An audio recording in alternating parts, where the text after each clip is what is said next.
Welcome to the Realtor Success Podcast, a show created to inspire kitchen and bath industry professionals to achieve optimal success in their remodeling business. Your host, Dennis Oz, is the author of the book, Remodel Your Digital Marketing, integrated online marketing guide for kitchen and bath. He's also the founder of RTA Marketing, a pioneer digital marketing agency for the remodeling industry. On each episode, Dennis will sit down with industry leaders to talk about their processes, the lessons they learned, and how to find success in remodeling. Welcome back to the Remodeler Success Podcast. Folks, thank you so much for being here every single time that you're tuning here for quality information. I'm sure most of you guys are tuning in when you're traveling, when you're working on your day-to-day business. I'm so glad to see you guys here. Today, I have a really inspiring guest. She made a significant strides in the cabinetry industry. She started from zero with a humble beginning, let's say, and she co-founded Simply Cabinetry starting in 2010 with her husband, and they turned this garage-based operations to a thriving business. We're going to talk about the story. I'm so excited to hear more about that. And also her leadership style. And we also have a slogan that we also go over and see what this slogan is. I'm so excited about that. So please join me, explore her journey. Please welcome the CEO of Simply Cabinetry, Diana Simmons. Diana, welcome to the show. Hey, Dennis. Thanks for having me. Great. Diana, when I look at your background, I see amazing things about Simply Cabinetry. How did it all start? What was the let's do this moment, and then how this story evolved along these years? Yeah. So, I mean, essentially, it actually started evolving from being on the other side of the business. We were doing the investment properties flips and all these projects. And in the downturn of the market in 07, 08, we had leftover products. We kind of skinned by the skin of our teeth on the last property. So we decided to start reselling some of the leftover products we had from projects. In doing so, people had realized we can help them actually do the design and layout, because kind of I had some backgrounds in some things. My mom did a lot of interior design work. She likes to do that sort of thing. And so we were buying products, then we all of a sudden were reselling products, and people realized that we had a niche for it. So then we decided, okay, well, let's continue to sell them. So we made a partnership with a manufacturer, started doing it out of our garage. My husband would be going to Ohio, buying the cabinets, then going into our garage and assembling them from there. But essentially, there was a lot that was missing that we also found in the marketplace, because we would be going to try to find products for these investment properties, and either they would be the inexpensive, but it really like the shelves were already bowing, or you would go to the box stores where, you know, they would try to put everything in the project, and I had to try to pull out things that weren't necessary for an investment property. So we kind of started to see that hole in the market, and that's when we kind of started to get into things, and we found our first location. So going in deep and like having a newborn back in my office while we were meeting with clients. So we've definitely started from the smaller end of things. This is the challenge of being a mom and being a business owner that I heard a lot. Yeah, it's perfectly fine. That's the fun part of it, I'm sure. Right. Yeah, I mean. Let's talk about the differences, that what really sets apart your company from the other businesses, because there are different types of businesses that are like big box stores and online retailers and other competitors over there. What do you believe sets Simply Cabinetry apart from other cabinetry businesses around there? Yeah, so there's a lot of stuff that really sets us apart. I mean, there's really a hole that's been in the marketplace of being this kind of open door showroom, you know, non-intimidating, and giving our clients the pieces that they need in order to make that educated decision. Because really, we want to educate or sell through education, not, you know, just through, you know, we know it all and we're going to tell you what to do. We really want you to be able to see everything you're purchasing, make that decision on your own. We're not going to throw everything at you. We're just going to show you the options and really try to break down the process into bite-sized pieces. We also offer what we call as our simple, premium, and luxury. So we have our stock, semi-custom, and custom cabinetry, but everything is pre-labeled in our showroom. So they really know what they're looking at, and they're not just going in and just picking out a door style that they don't even know why that's that expensive. But we really, it's our job to educate them, and they also know just by looking at that's what that is. This is great to know, because once we are meeting the client, they all have different requirements, right? And you have to understand that. And I believe most of our people who tune in today and they are maybe listening or watching us, they have to either qualify, disqualify, and what is even more important, maybe we can talk about the qualification and disqualification, but let's talk about understanding that actual need. How do you understand, how do you assess that needs, and then you make sure that you meet your client's unique needs and criterias? Right. So it's a lot about asking questions and really trying to understand and dive into what they need, understanding their lifestyle, understanding why they're doing this project. Is it just to sell their property in a year, or is it really to be that lifetime home that they really want to make it their own and truly be able to live and grow into? Or, be able to just be the two of them, because, we deal with every type of client when we do this. And we'd have the dedicated designers that really know what they're doing and how to really pull the information out of the client in order to help them make that educated decision. So let's talk about this qualification then. Let's say someone really interested in, right? They just wanted they show some interest. There are some unique cases. Yeah, we can't work with everyone. That's one thing, Right. because our service is unique, right? Also, sometimes their request is unique too. Sometimes we are not a good fit for their request. So Correct. how do you assess that? So it's really just talking about what they need and deciding if we have that. I mean, there's a lot of different options that we do have, and that's why we offer our simple premium and luxury, because not every client is the same and not every project is the same. So we really hone in on what they need, when they need it, what exactly they're looking for. We do work with builders, contractors, and developers. We only design and sell cabinetry, but we do have clients that walk in that 98% of them already have somebody in mind for their project. But I mean, there is the rare occurrence that there is the client that's just not the right fit for what we have to offer. Sometimes they really want to do refacing, right? And it's just something that we can't talk them out of, because they really want to save their countertops. Though, I mean, typically, especially with our simple line, our in-stock line, that is, I've had a customer that we quoted it, they were 10,000 to reface, but it was 5,000 for the cabinetry, all brand new. So it's really honing in and asking those questions. So it's kind of rare that's a client that we can't service, but it's definitely just always asking the right questions at the right time, so we can really dissect if we're the right connection, like we're the right person for them to be able to help them with their project. Got it. Well, I will also ask some questions about the trends, but here I would like to little dive into your interaction with the customers. You said you have three lines, right? You have semi-custom and a stock cabinetry, right? Yeah. Is that a budget, or is that their lifestyle, or how do you understand what solution that you can offer to these people? So there's a couple of different things that you kind of dissect in order to decide what level they kind of sit at. So when you go into the simple premium and luxury, there's a couple of factors that really divide it into that section, whether it's the time frame that they're looking at. If they're looking to find something very quickly with the stock line, that takes, 1 to 2 weeks to get to them. Semi-custom, might be 3 to 4, and then the custom could be 6 to 12, depending on what they pick. So it could be based on time frame, could be based on budget, or it could just be based on really what they want. If they know that they want this wood species, this door style, this inset cabinetry, that kind of helps us dissect what selection to put them in. So it's really based off of their wants and needs as it pertains to budget, availability, and customization. Yeah, exactly. I believe it's a really important role, since we got so many accidents in the last 5 years, especially when we think about logistics and all these supply chains. A lot of disruptions there, right? So, but it's glad to hear that you're looking at it. And this is the main thing here, Diana. Our listeners, they also have the same question, and they may have a hard time answering these questions. And now, folks, that's why we are doing this. I hope you're enjoying this conversation just like I do with Diana today. So let's take the conversation to the trend talks.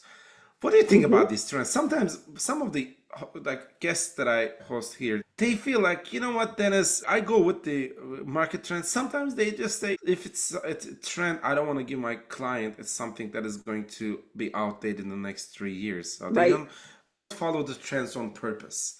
One thing that we know about trends is this white kitchen cabinets always everywhere, especially when they build a new kitchen. It makes the space so bright. And what do you think about these trend talks? What's your take? What's your opinion about it? So a lot of times what I tell clients is there's a lot of things that you can make trendy about a cabinet without making the cabinet trendy.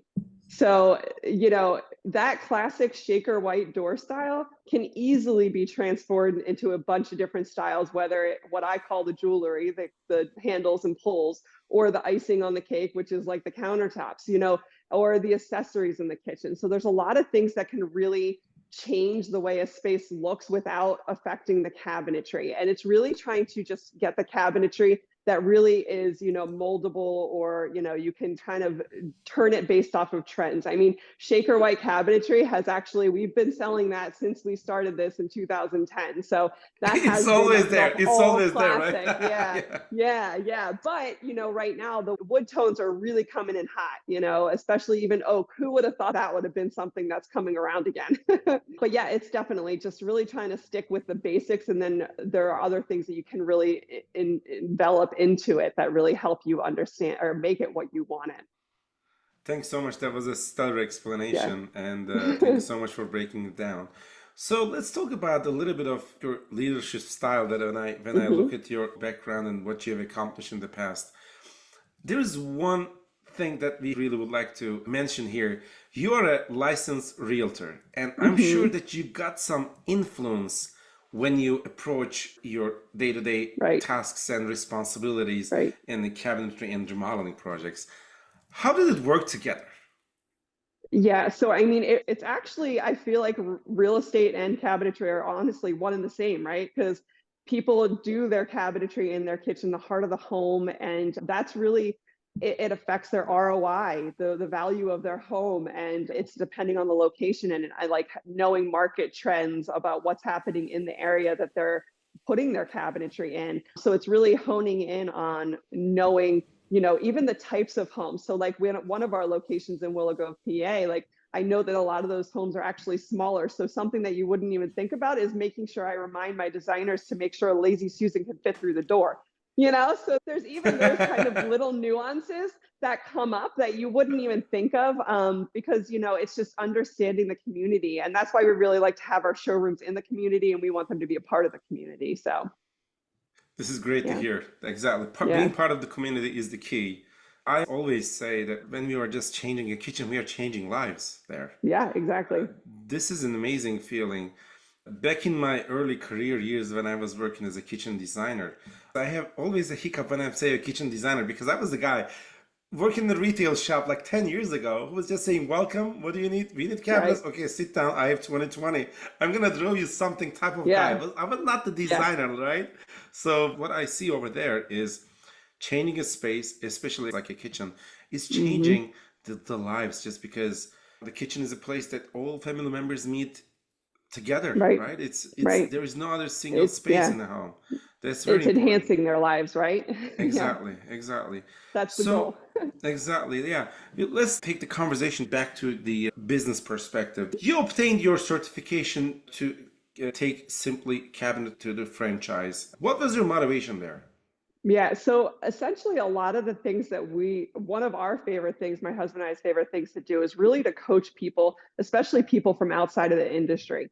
And we were sitting here thinking about, well, how do we want to grow? Because we really feel like there's a mark that's being missed in the industry. So we were trying to decide how we wanted to grow next. Is it just opening up more showrooms? Is it, as corporate owned and that sort of thing? But when we really looked down to it, our motivation is always seeing other people grow, and we really wanted to have them just as invested as we are in that business and help them grow that business. That's what I do with our managing designers here. Essentially it's like the same thing. I really want to see them, we've had tons of people come from outside the industry and just build them up to understand our way of selling cabinetry and designing cabinetry. So, it's really through that education. And essentially when we're educating them, we're also letting them educate their clients. So it's really, we know that there's a mark that's missing in the marketplace. The big box stores are, they barely have somebody there day to day, or if it's somebody there in plumbing. And then there's the high-end boutiques where you have to have an appointment and, they almost want a deposit before they even start talking. But we really want clients to be able to just walk in and feel comfortable and be able to just see what's going on in the showroom and try to learn about what they're purchasing. So then they feel like they made that confident decision in the end. Because they do say there's a majority of clients that wish they spent a little bit more, but would they have if they were educated a little bit more about what they would be getting or what they might need and why it might help them day to day? Yeah, I also see that you're putting a lot of emphasis on actual customer needs. That's something on the positive side. That's amazing. Let's talk about the future vision of Simply Cabinetry. What's your gut feeling about your company's future? Do you feel like you will turn out to be a franchise, or do you think that you will continue dominating your local area? How do you see the future for Simply Yeah. Cabinetry? So I see us as the cabinetry place nationwide. So our goal, our vision is to provide clarity in cabinetry nationwide. And really that's what again is missing in the marketplace. And there's not a real major player that does what we do. There are some, let's say cabinets to go or something. And it's just, we're different. We have that simple premium luxury. We have that dedicated designer. Our showrooms are structured differently. We're really honing in on being that difference and that change in the industry because it's been archaic and there's a lot of people that are aging out of our industry. And we're trying to make it fun and exciting again and really trying to, kind of take over. Thanks so much for sharing this one. Then let me ask you this as a follow-up question, actually. Digital marketing changed a lot when you look at the last 10 and 5 and even a year after AI and everything. It's a different talk right now.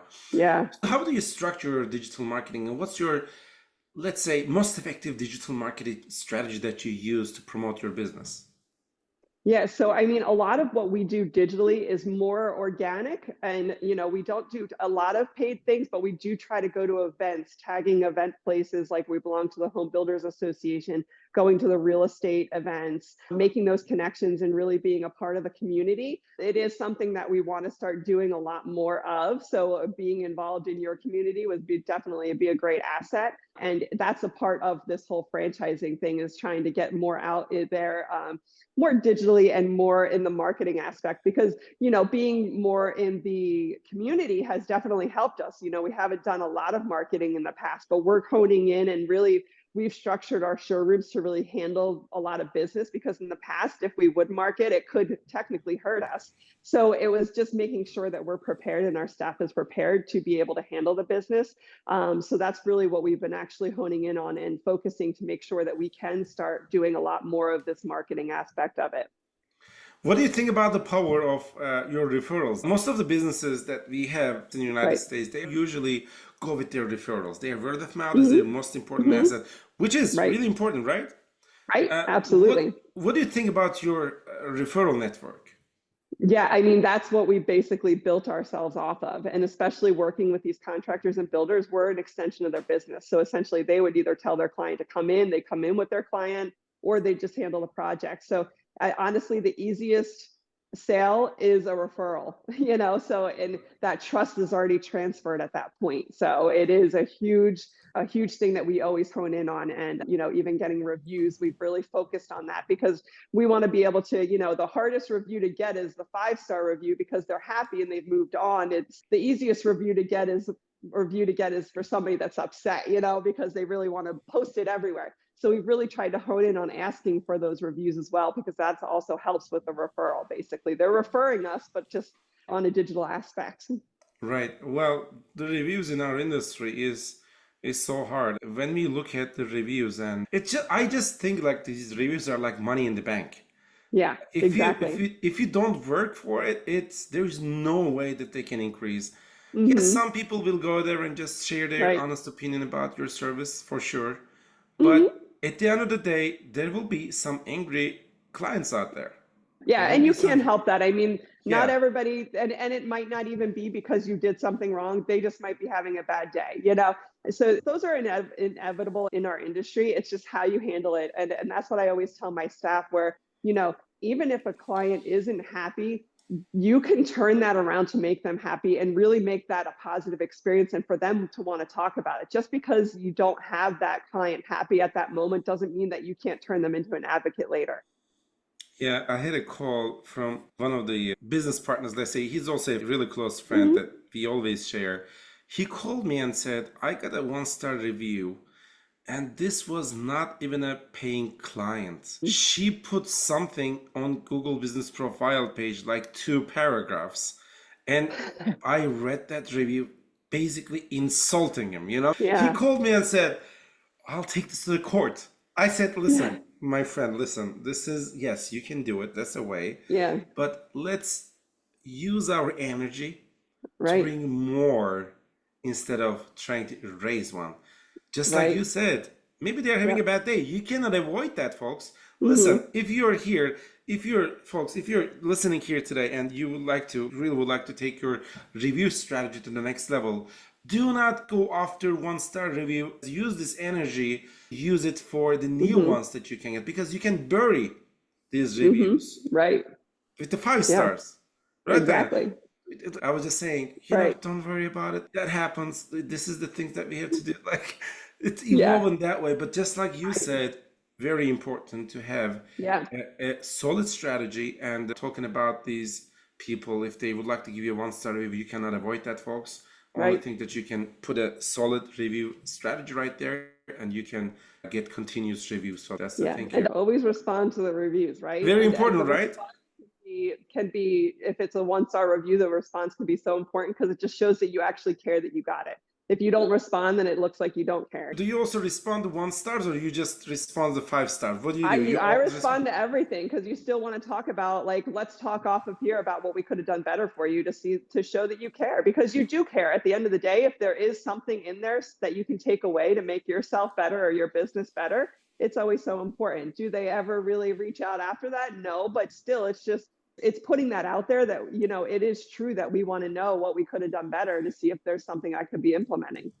Exactly. This is how you actually grow your business, everyone. Hmm. This take that negative review as a feedback, Right. and if there is something that we can learn from it, why not? Maybe people are complaining Yep. about like the how strict policies that you might have, Hmm. right? If you believe it's bringing you a lot of negative reviews, try to rethink your workflows and policies in place. So Yep. thank you so much for these golden nuggets, Diana. This is great to Yeah. hear from a business owner like you, from the Yeah. correct resource. Thank you so much for this one. Let's talk about a little more about your advice, because I would like to wrap the session a little bit too. Among our listeners, there are a lot of people who just started their business, and maybe let me give you an example. Maybe they are on a phase just thinking, should we go to this franchise route? If they would like to take their business to the franchise, what's your piece of advice for these people, your golden nuggets for these people?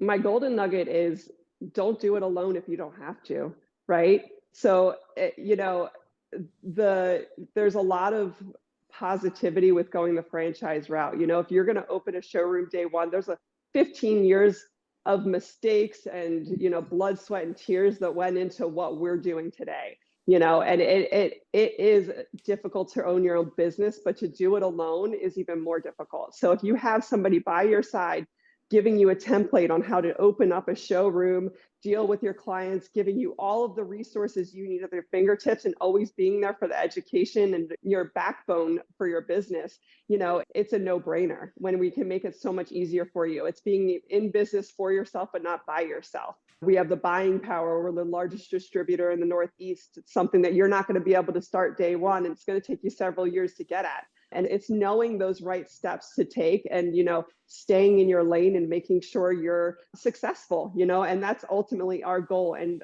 I love educating people and helping build them up, and really making something for them, this nest egg or their investment in their future. I want to help invest in their future, and then in turn it actually helps our business. So yeah. This is great to hear. Thank you so much for Yeah. sharing this. Then let me ask you this, Diana. Let's say someone among our listeners, they might be interested in getting one of your franchisees, right? Hmm. Maybe they, just like you think, that there are a lot of benefits there. That's why I'm going to ask you. First of all, Yeah. what are the actual benefits of working with a franchisor, like a company who give Yeah. you the franchise, right? And of course, it's going to make a lot of shortcuts. Let's talk about Yeah. this one. And then let's talk about how they can start it. What's the best way, or how do they Right. prepare themselves to come to you? What's the actual steps Yeah. that they can start the conversation? Let's start from the actual benefits. What do you think the actual benefits are? Well, it's for being in business for yourself, but not by yourself, which is a huge one. But again, it's also that brand recognition where it comes across the country, and it's having that support, that training, that partner in what you're doing, and not just trying to do it by yourself. We've spent 15 years creating our reputation, and you could actually build off of that, and learning the cabinetry, making these accounts with these brands that you wouldn't be able to make with right off the bat. It's also creating this lifestyle that you get to control versus being in the corporate world or working for somebody else, and starting it by yourself is so much more difficult. And there's so much homework to do and get done in order to get to the level that we would be providing. Also, one of the benefits, financing for franchising is so much easier to get than it is to start up on your own business. So yeah, there's a lot of benefits when it comes down to it. This is great. This is great here, folks. You see, we have so much benefits when you do it. You may need help because I always say entrepreneurship is a lonely way. That's a lonely word. And just like you said, don't eat by yourself because the things that you might be missing, you cannot be a perfect person. Maybe you're just too aggressive. Someone needs to put the foot on the brake pedal, right? Or maybe you're so slow. This time somebody put the foot on the gas pedal. So that's why it's doing that by yourself may be a little bit challenging. So companies like Simply Cabinetry here and leaders like Diana here may help you bring the actual success. And if you're ever planning, like thinking about it, this is something that's another opportunity for you. You can always think about going to that route as well. Yeah, and you'll also getting open quicker and efficiently. You know, we already have the templates figured out. It's, you know, knowing the type of locations to be at, knowing what the showroom structure should look like, you know, the type of displays and why. There's so much that goes into what we do. That's good to know. That's great to hear. Thank you so much for sharing this one. Well, that was a great conversation, Diana. Thank you so much. If someone from our audience that they might have any follow-up question, maybe they will be interested in being a franchisee, or maybe they would like to start their own franchise and they will come to you and ask them questions. I'm sure you're an open book about this. Just like a world-class people they share. I'm sure that you will be open to help. Absolutely. What is the best way to kind of reach out and get some more information? Yeah, so there's multiple ways. You can either email me at diana@simplycabinetry.com. You can call me at 267-872-6233, or you can message me on LinkedIn or any of the other ways of connecting on social media, or there's also our website is Simply Cabinetry. Thank you so much, Diana, for all your golden nuggets. That's real golden nuggets that you shared today. That was amazing. Thank you so much for being here and sharing your expertise with our audiences. Folks, that was another episode of Remodeler Success Podcast, and we're going to see you next time. Goodbye. If you would like to generate more leads, please visit rtamarketing.com to get a copy of the book, Remodel Your Digital Marketing, an integrated online marketing guide for kitchen and bath remodelers. This has been another episode of the Remodeler Success Podcast. Thanks for listening.